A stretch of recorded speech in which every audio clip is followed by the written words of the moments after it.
Good Wednesday evening, everyone. This is Tony, and we are back for another exciting episode of Game-O-Rama UNCUT. And today we're playing Space Invaders. So, yeah.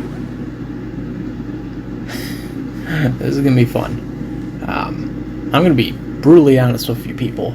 I am not the biggest Space Invaders fan. I know that sounds weird, but I'm honestly not.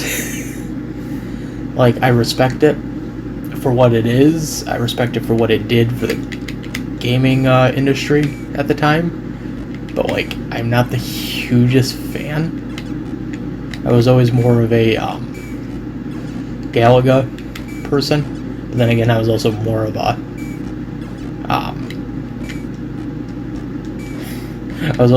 Namco guy as well. I guess I could say that.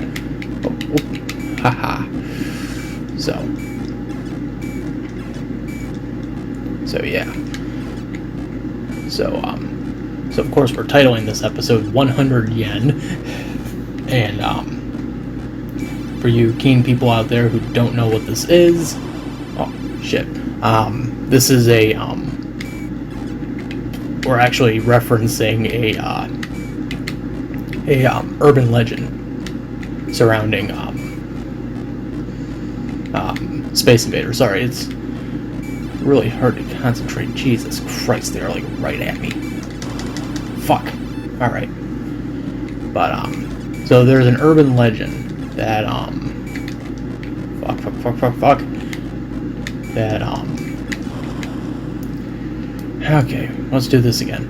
So the urban legend is that when Space Invaders came out in 1978, it was a huge hit, of course, and because it was a huge hit, there was a shortage of 100 yen pieces, and this, this rumor had been going around since the 70s.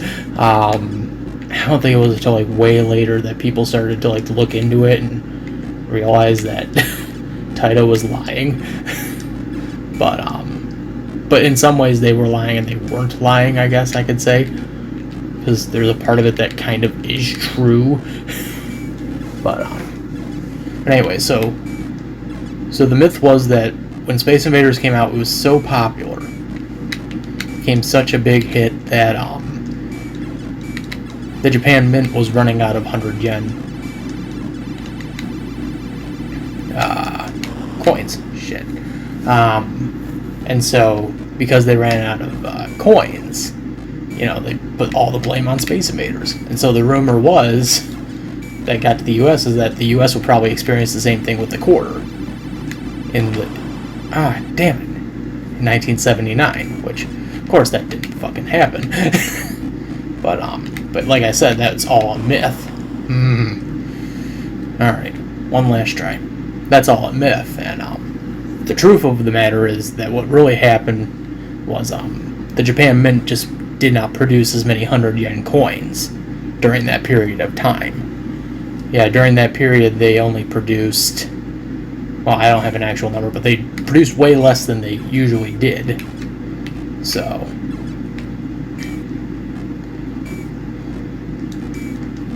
and that myth about Space Invaders was actually one of those ones that not only Taito was promoting, but even the creator of Space Invader, Tomohiro Nishigako, I'm probably mispronouncing that, Nishigako, yeah, he was passing that around for the last, 30-40 years.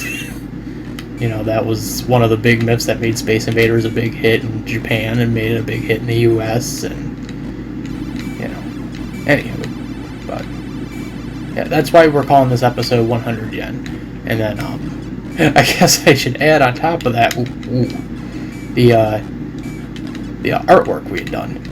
So my avatar for this episode is it's another fry drawing, which I'm always happy to do a fry drawing. For some reason, damn it. For some reason, doing fry drawings are always hilarious to me. Oh shit. We'll talk about the thumbnail piece when we come right back. We'll be right back, folks.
And we are back. So we're going to move into black and white with cellophane for our screen type. And we'll continue. So anyway, as I was saying, so the reason we used Fry was it's a huge reference to Futurama.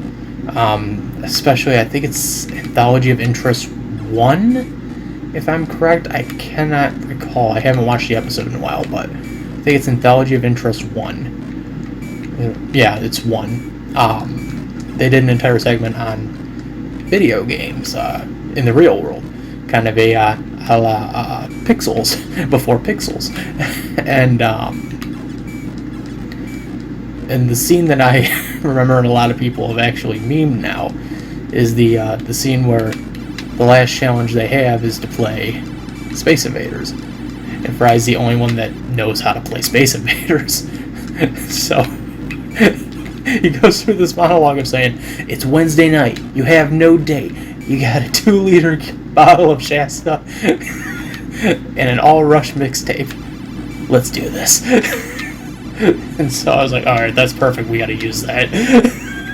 we gotta throw some reference to this. Oh, fuck. I always miss those ones at the end.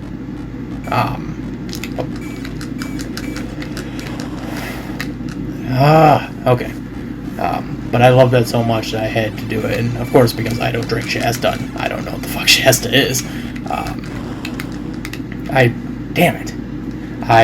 changed it to Arizona, which clearly, if this was pre a doctor's visit, I probably would have had it been like a can of Surge or a can of Kickstart, but of course, no.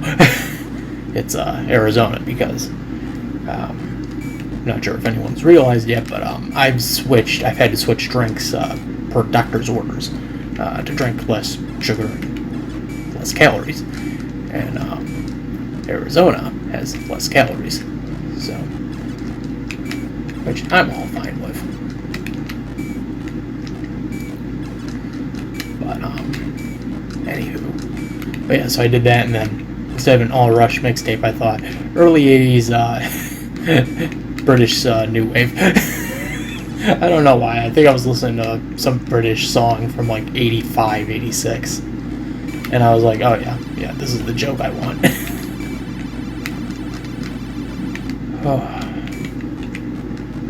But fun times. So, and I love that drawing so much right now. I don't know if I place it in like my top 10 favorite drawings I've done so far. Maybe in the top 20. But it is a really funny ass drawing. Hey. Aliens are getting close, but I'm closer. Actually, I'm not. What the hell am I saying?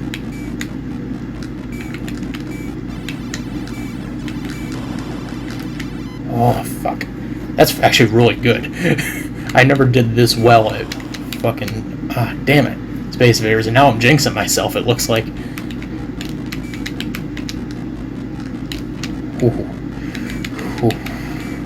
It's getting really fucking tight. It's getting tight. Toity. There we go.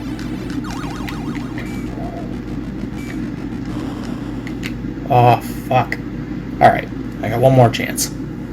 One more. Let's do this. Black and white with cellophane again. Let's go. I got really close that time. Like I said, I'm not usually a big Space Invaders guy. I'm usually more of a Galaga or a Galaxian kind of person. Maybe I'll have to play that one next. Galaxian or Galaga. I have Galaga 88 for the PC Engine, which is a really good remake of the original 70s Galaga. So, it's something I actually thought about before I even started this. I was looking through some of the information. I was gonna actually research how old Tomohiro is, and oh fuck. And I thought about it, I'm like, he's got to probably be somewhere in the 70s, 80s. God damn it. He's really up there. I think he was like in his 30s when he created Space Invaders in the 70s. So, and that's actually kind of the sad truth about a lot of game creators from like the 70s and 80s. They all, son of a bitch. We'll finish this conversation in a minute. We'll be right back, folks.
And we are back.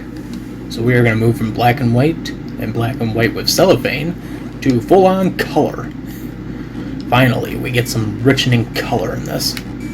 But anyway, continuing the conversation, I was just thinking about was a lot of those original creators of the like the 70s and 80s, they're really hitting up there in terms of age now. I mean, I think Bushnell is in his mid to late 70s, if I can recall off the top of my head.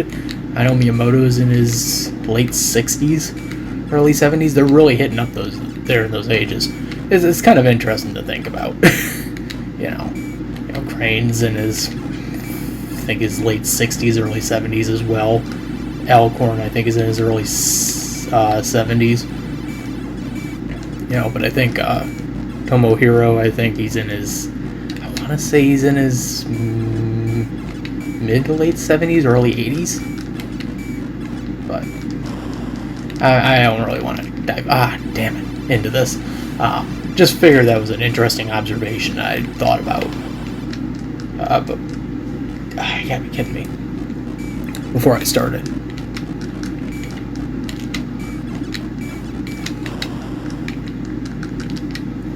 Oh, okay. Let's go again. Yep. Come on. Back to good old color. Alright. We still got another big section of this game we gotta get to. I pulled that one on myself. Like I said, I'm not usually the best at this game. I got lucky that one time, but that's just pure luck. So.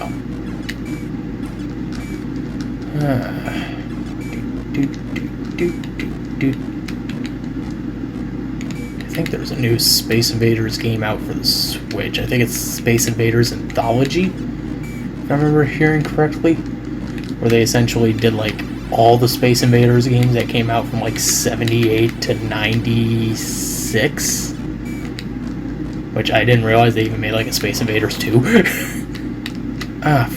Fuck. Okay.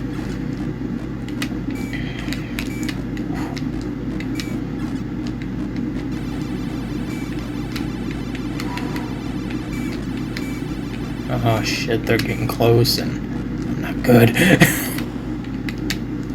Oh, hate when they do that to me. Alright. Let's go right back into this. Last try. Highest score we have is 1,000. That's pretty depressing. But we got so close last time. Alright, there we go. Oh, okay. Okay, you scamp. Fuck.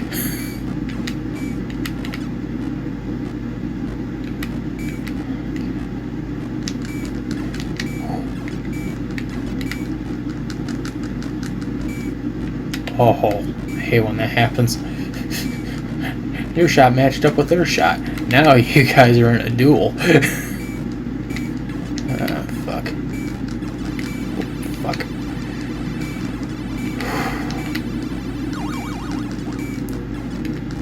Oh, there we go. Yeah, I got the mothership. Usually you don't. Usually you get rare and lucky if you get those. Oh, fuck. Oh, fuck. God. Okay, last try. This is literally, no joke, my last try.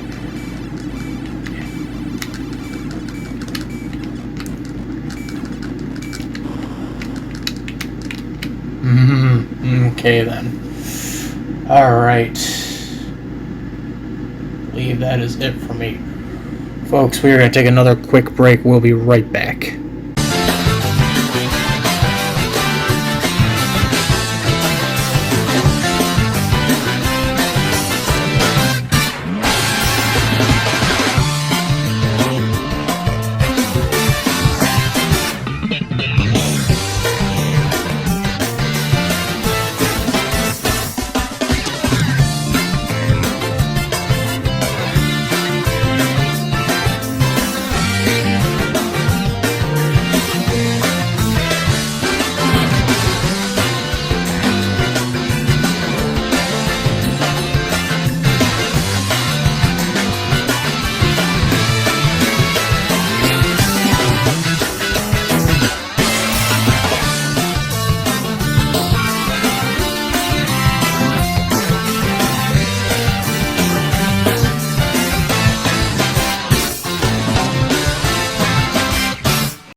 And we are back, folks. So we are going to switch over from Super Game Boy to this new feature called Arcade. So what is Arcade? Well, secretly inside the Super Game Boy combined Space Invaders, they hid the actual ROM for Space Invaders for the Super Nintendo. I think that is the coolest Easter egg you could ever throw at your fans. So we still got more Space Invaders to play. More. I like to play some of the other Taito games, what's one I'm thinking of? I think it's Pucci Carrot or Pucci Carrot. It's some kind of puzzle bobble game. But here we go. Space Invaders, the arcade game on Super Nintendo. Alright, arcade game mode. And this gives us 4 more options. So we're going to start with the upright cabinet screen. Alright.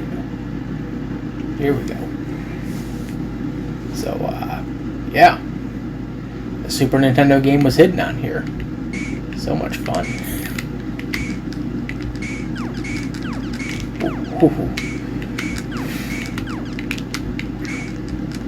Figured I'd start off with Game Boy first, because Game Boy is a lot simpler. Hey.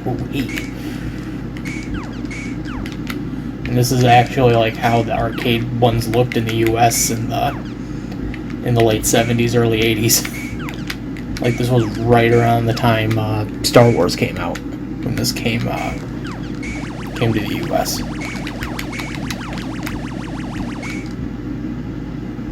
Come on.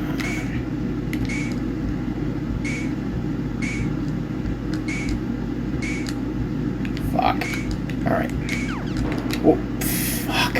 That's pretty good though for first go around.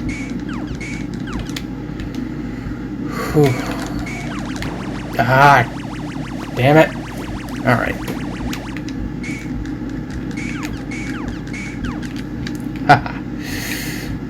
Haha. Fuck me. Alright. 490. Let's do this again.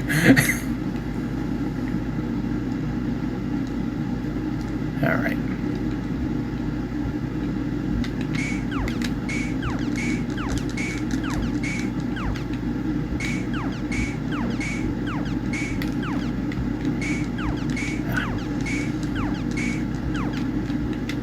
I think I remember picking this up at one of the local game shops before I moved out here.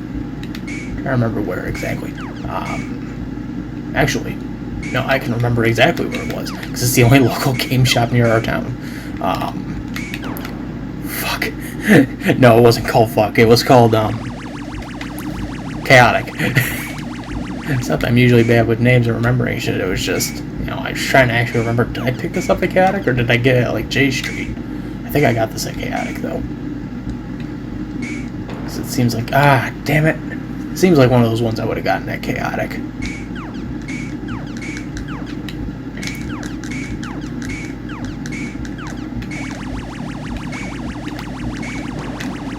Fuck. I think I have one more try. I'll give it one more, just because. If I'm over, then I'm over. Usually, like I said, I like to do 3, but if I'm over this time, I'm over. Alright.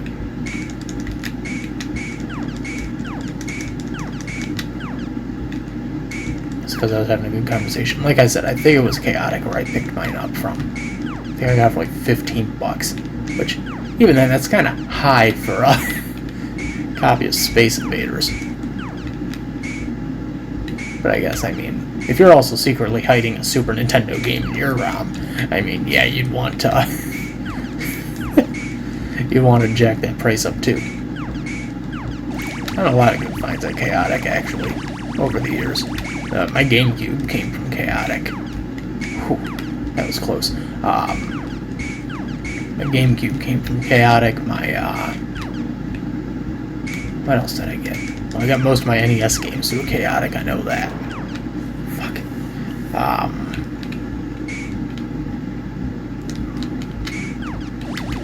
trying to think of what else. NES games. A few of my Super Nintendo, not a lot of them. I think I've gotten a few of my Genesis games through Chaotic. I never got my imports through Chaotic, because Chaotic never had anything for imports. Which was like the oddest thing. Damn it. Alright, last guy.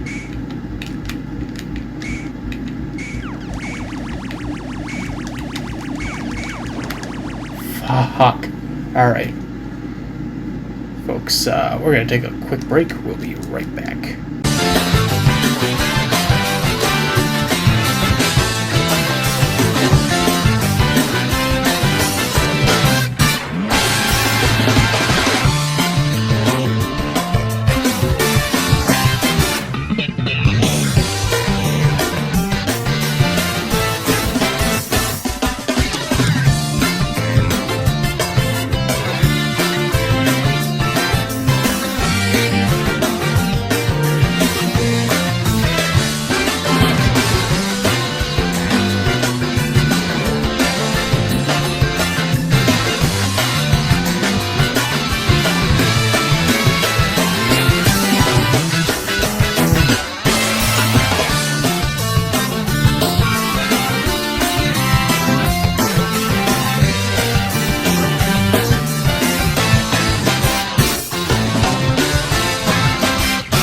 And we are back, folks. We are going to move on to Black and White. So this is the way it looked. In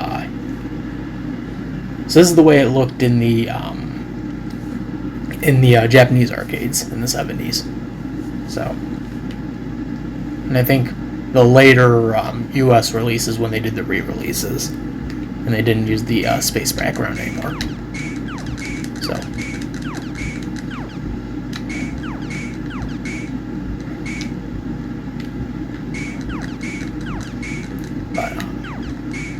Actually, since I'm reflecting on the past oh so much, and also from talking about my Michigan days, I actually was looking through my YouTube channel earlier, just because I haven't looked through it in a while, and figured I'd look through the comments and stuff. And there was a few comments that I briefly recall mainly wanting to discuss, but like I never got around to doing. I had an episode of Minute Reviews before we ended it planned that was going to actually address a lot of the issues that came up with the show later on, like timing issues and some editing mistakes or spelling mistakes or stuff like that. And I know one of the big ones I really wanted to talk about was the reaction to the Season 4 review I did of Pleasantville. Fuck. Oh. Gotta get rid of these guys. Fuck. So, to give some clarification. Damn it. To give some clarification, Pleasantville is a late 90s. Alright. Pleasantville is a late 90s movie released by New Line. It starred Drew Barrymore and. No, it wasn't Drew Barrymore, it was Reese Witherspoon, sorry. I haven't watched it in a while, so my head is kind of spinning on it. But it was Reese Witherspoon and Tobey Maguire with William H. Macy and Jeff Daniels co-starring. And it was a movie about two 90s kids that got sucked into a 50s sitcom. And it's a really good movie. I really like it. It's they kind of play it off as kind of like a time travel adventure in some way, but like it's not. It's more or less just these characters interacting within a TV show environment. I would probably say the closest comparison I can make to that is maybe something like Stay Tuned, which is like a 92 comedy starring John Ritter, but I don't want to get controversial and say that that's the closest thing I could compare it to. So I would say, Back to the Future. There you go. But anyway, so I did a review of that for, speaking of Back to the Future week. Which we did because we were celebrating the 30th anniversary of Back to the Future. Okay, god damn it. And so we reviewed the Back to the Future trilogy, the Back to the Future animated show, along with like the games and other media. And then we reviewed Pleasantville as like a one-off, kind of like a, oh, if you like Back to the Future, here's something else you might like. It's kind of close in vein, you know.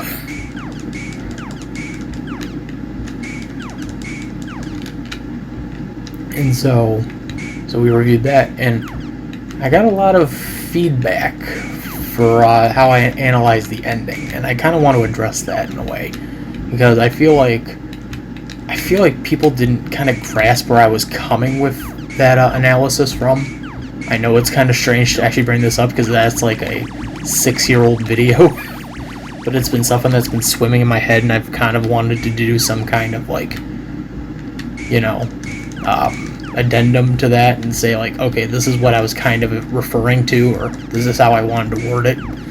So at the end I said there was something I didn't feel was kind of right, and I think my original words were, I felt like it was interesting that they decided to have Tobey Maguire's character go back to the 90s and have Reese Witherspoon's character stay in the sitcom. Shit. And I just remember like a lot of people like, oh, well, you know, there was a there wasn't a fuck. They're like, oh, there was, you know, a pretty keen reason for that happening, you know. you know, Toby need to learn to emotionally mature, and you know, and Reese Witherspoon need to learn this, and I'm like, all right, I get you, I really do. Let's get into this again. I really do, but like, you know, I think what I failed to implicate was like I was looking at this as like just an average moviegoer, not someone who was looking deep into it. Like if you were an average moviegoer and you were watching it and you were kind of thinking, I kind of know how this would end, and yet that popped up, you would be probably sitting there going, okay, wait a minute, something about this didn't add up. That's kind of where I was coming across. I wasn't saying like I didn't get the ending. I got the ending completely.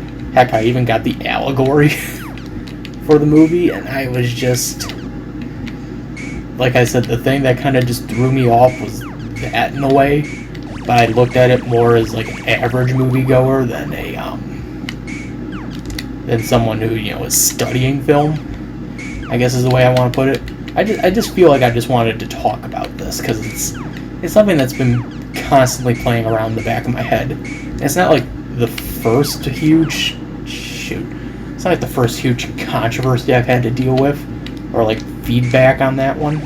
And I wrote out to people and said like, hey, I appreciate your 2 cents. Thank you for telling me this. You know, I don't think a lot of people got where I was going with this, but you know, I appreciate the feedback. Thanks. So that's where I was going with that. And if the people who had seen that review years ago,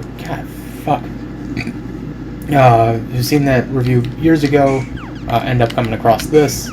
I want to say, like, in some ways, yes, you are right, but in another way, like, it's my fault for not putting it in a context that I was going to explain. So, it's getting close. Haha. Oh, fuck. Alright, we're gonna take a quick break. We'll be right back.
And we are back, folks, so we are going to move right along here to Black and White with Cellophane.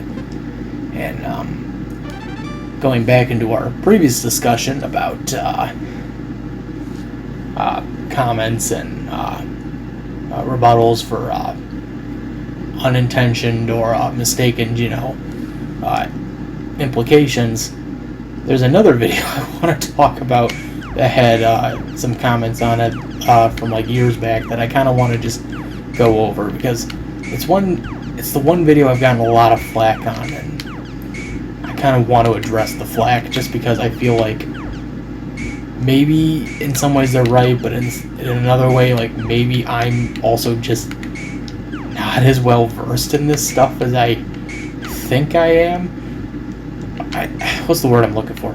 In some ways they're right, and in another way, you can't really throw fault at me for me trying to work my head around something.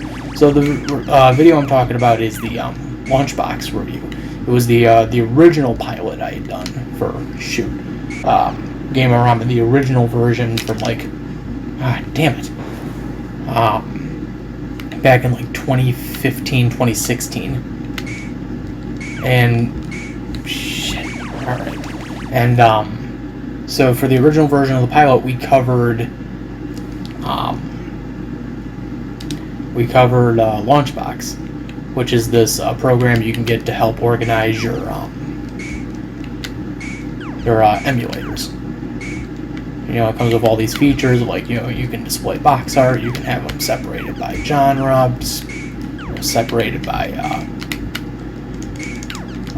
system, separated by year, decade, whatever.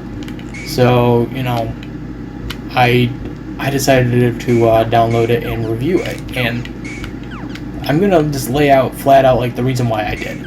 It was kind of a recommendation in some ways. Not to fully point a finger, but I kind of took the recommendation from Pat, the NES Punk. He had talked about it on his show, and I thought, oh, that's cool. I got a bunch of emulators. I'd just gotten into emulation at the time, and I thought, oh, that'd be a very viable way to, keep track of all the not all the shit, but all the emulators and all the systems, or all the games. So that was the reason I got it. And of course, being me, this is when I was still freshly new to importing, and we're going to do this again. This is when I was still freshly new to importing, and so I didn't know any better. So, one of the things I talked about in the video is, I can't, hook up a Famicom Disk System BIOS to the NES emulator, which is strange. I had an issue with this, I had an issue with that. Fuck me. And I got a lot of flack from people on that. There are a lot of people like, this man clearly does not know what he's doing. And again, in some ways, they're right. They are completely right. I did not know what I was doing. And to those folks who are, complaining about this years ago, the reason was because I was just getting started with emulation. I just took the recommendation from Pat because he talked about it on the podcast. That was the only reason I got it. The only reason I decided to review it. Because I figured, this would be an interesting first episode to talk about emulation, and all this. Maybe this will dive us into deeper topics. We had other episodes actually planned. Some we still actually might do for the new Game-O-Rama. But that first episode got so much flack, I didn't want to do it anymore. I didn't want to make the show, and I ended up canceling it. So with that said, folks, we're going to take another quick break. We'll be right back.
And we are back, folks.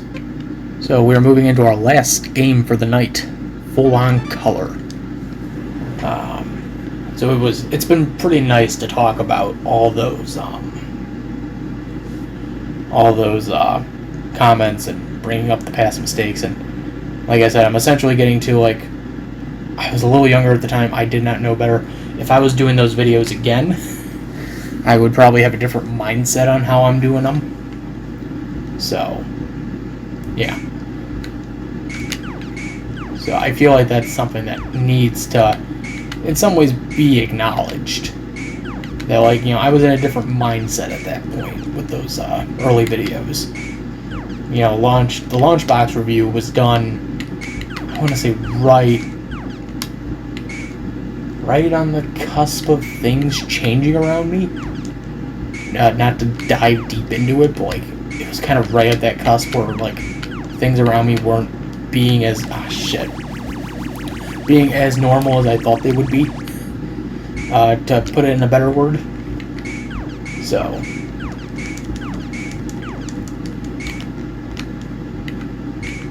I probably wasn't in the right, not to say I wasn't in the right mindset, but I was probably not in the right viewpoint to talk about it. There's some episodes actually from the old, from those old years that excuse me, drank too much water, that I actually look back and kind of cringe on. God damn it. A good one is actually the 2016 episode, when I talked about just 2016 in general. That's an episode I actually hate now. Looking at it, mainly because I feel like I didn't have an actual purpose to make that one. I just felt like there was just a lot of chaotic shit going on, and it just became too much. And I figured I would talk about it, and that was a mistake.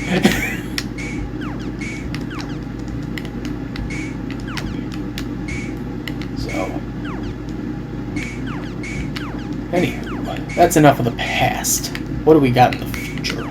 Well, we got a new episode of Game-O-Rama coming June 11th. And then Imported Monthly will be possibly coming back about a week or two after that. We'll be wrapping up Season 9 finally. Something that we've been wanting to do for almost a year.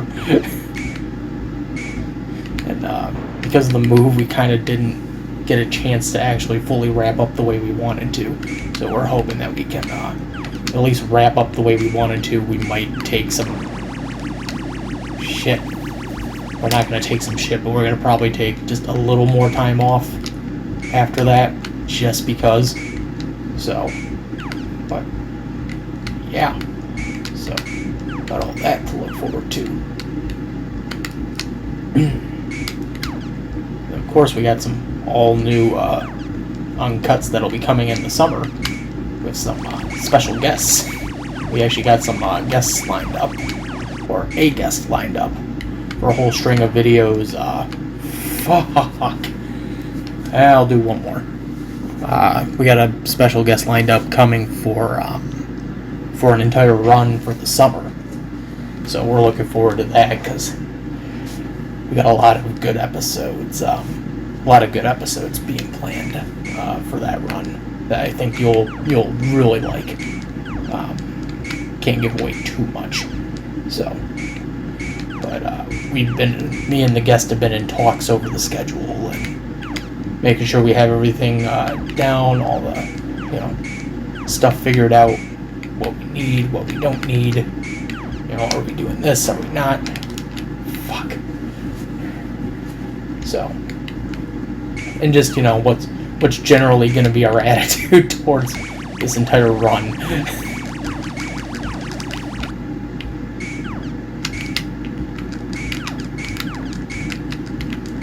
So that's what you get to look forward to over the summer. God damn it.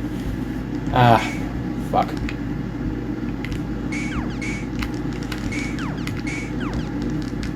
So yeah, that's pretty much it. Just gonna sit here and try to finish this off as best as we can. This will probably be a very, very short episode. Heck, fuck. I was about to say I would be surprised if we broke the 40-minute marker, but we're probably not going to. So yeah, that's pretty much it. This is Tony. I'm signing out. I will see you guys next time. Take care, everyone.